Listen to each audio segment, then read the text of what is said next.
بسم اللہ الرحمن الرحیم۔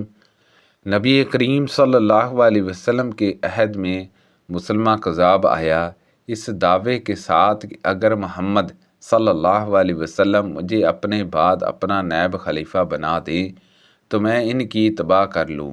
اس کے ساتھ اس کی قوم بنو حنیفہ کا بہت بڑا لشکر تھا۔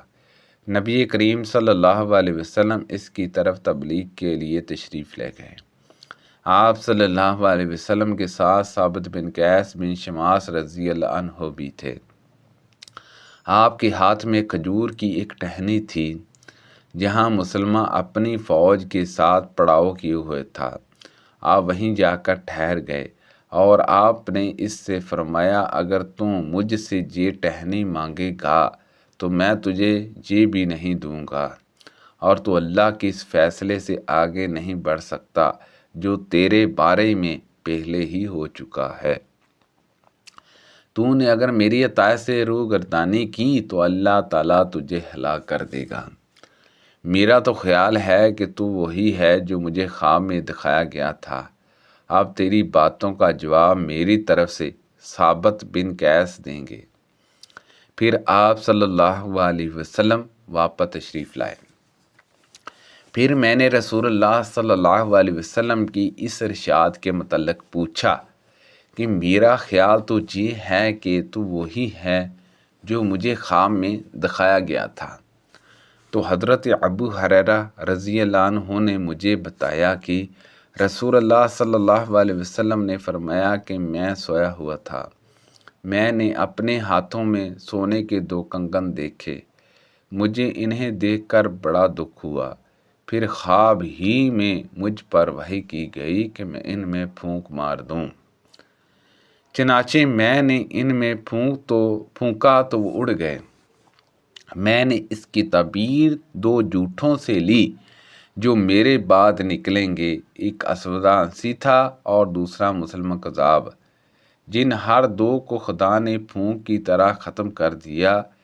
رسول اللہ صلی اللہ علیہ وسلم نے فرمایا خواب میں میرے پاس زمین کے خزانے لائے گئے اور میرے ہاتھوں میں سونے کے 2 کنگن رکھ دیے گئے۔ یہ مجھ پر بڑا شاہ گزرا۔ اس کے بعد مجھے وحی کی گئی کہ میں ان میں پھونک مار دوں۔ میں نے پھونکا تو وہ اڑ گئے۔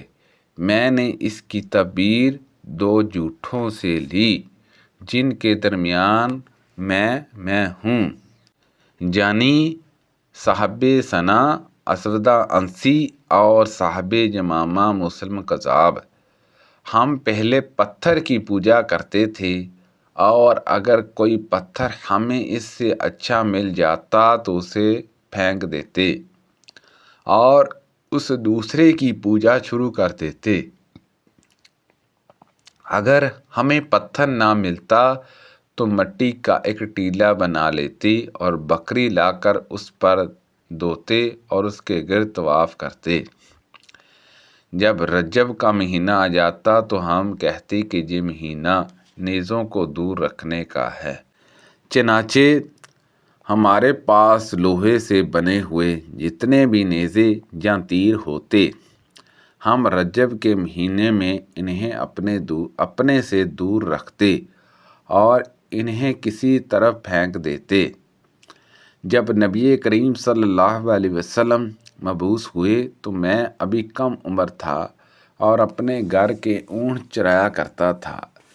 پھر جب ہم نے آپ صلی اللہ علیہ وسلم کی فتح مکہ کی خبر سنی تو ہم آپ کو چھوڑ کر دوزخ میں چلے گئے، یعنی مسلمہ کذاب کے تابع دار بن گئے۔ ہمیں معلوم ہے کہ جب مسلم کذاب مدینے آیا تو بنت حارث کے گھر اس نے قیام کیا، کیونکہ بنت حارث بن قرظہ اس کی بیوی تھی۔ یہی عبداللہ بن دامر کی ماں ہے۔ پھر نبی کریم صلی اللہ علیہ وسلم اس کے جہاں تشریف لائے۔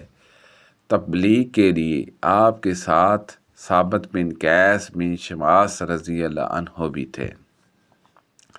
ثابت رضی اللہ عنہ وہی ہیں جو نبی کریم صلی اللہ علیہ وسلم کے خطیب کے نام سے مشہور تھے۔ نبی کریم صلی اللہ علیہ وسلم کے ہاتھ میں ایک چھڑی تھی۔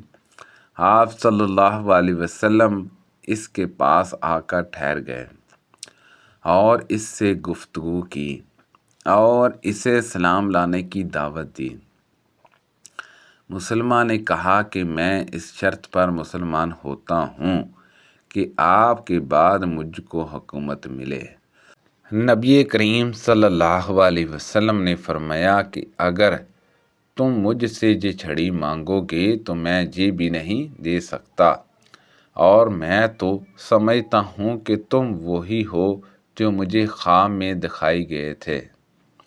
یہ ثابت بن قیس رضی اللہ عنہ ہیں اور میری طرف سے تمہاری باتوں کا یہی جواب دیں گے۔ پھر آپ صلی اللہ علیہ وسلم واپس تشریف لے آئے۔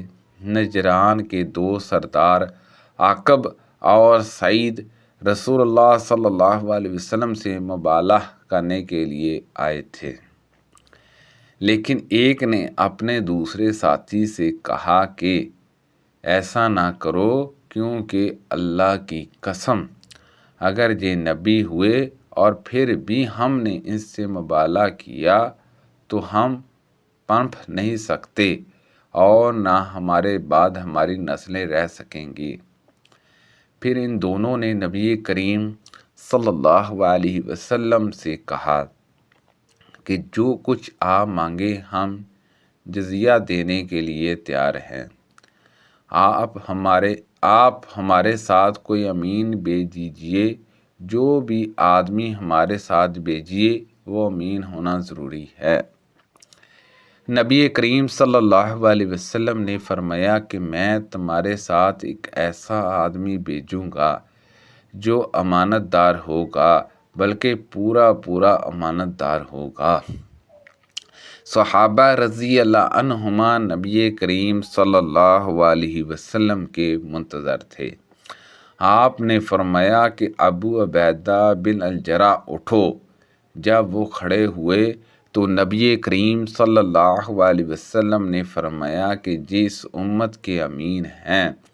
اہل نجران نبی کریم صلی اللہ علیہ وسلم کی خدمت میں حاضر ہوئے اور عرض کیا کہ ہمارے ساتھ کوئی امانت دار آدمی بھیجیے۔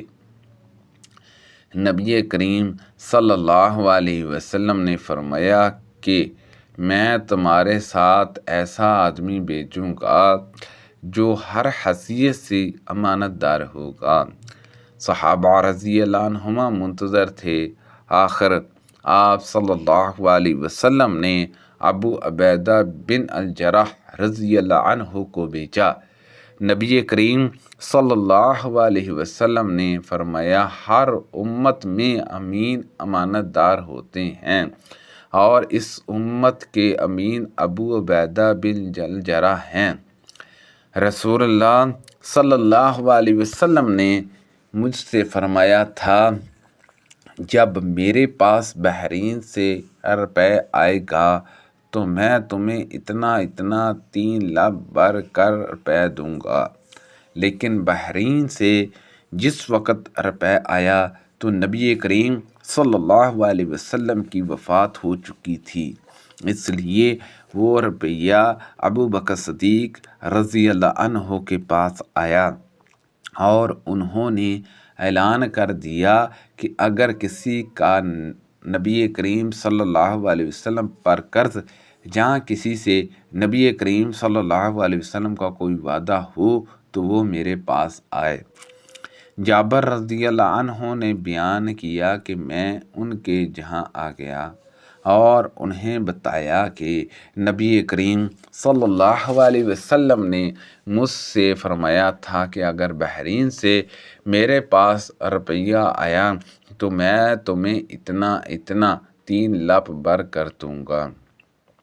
جابر رضی اللہ عنہ نے بیان کیا کہ پھر میں نے ان سے ملاقات کی اور ان سے اس کے متعلق کہا، لیکن انہوں نے اس مرتبہ مجھے نہیں دیا۔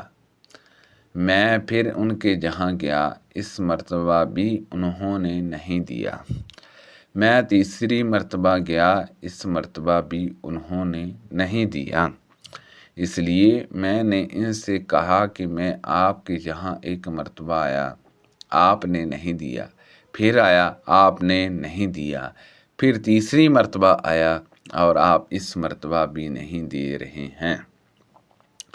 اگر آپ کو مجھے دینا ہے تو دے دیجئے، ورنہ صاف کہہ دیجئے کہ میرا دل دینے کو نہیں چاہتا، میں بخیل ہوں۔ اس پر حضرت ابو بکر صدیق رضی اللہ عنہ نے فرمایا کہ تم نے کہا کہ میرے معاملے میں بخل کر لو، بھلا بخل سے بڑھ کر اور کیا عیب ہو سکتا ہے؟ 3 مرتبہ انہوں نے یہ جملہ دہرایا اور کہا میں نے تمہیں جب بھی ٹالا تو میرا ارادہ یہی تھا کہ بہرحال تمہیں دینا ہے۔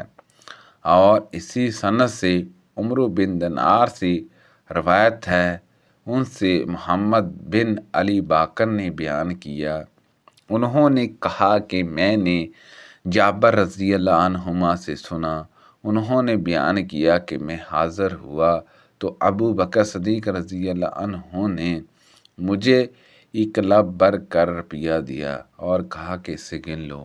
میں نے گنا تو 500 تھا، فرمایا کہ 2 مرتبہ اتنا ہی اور لے لو۔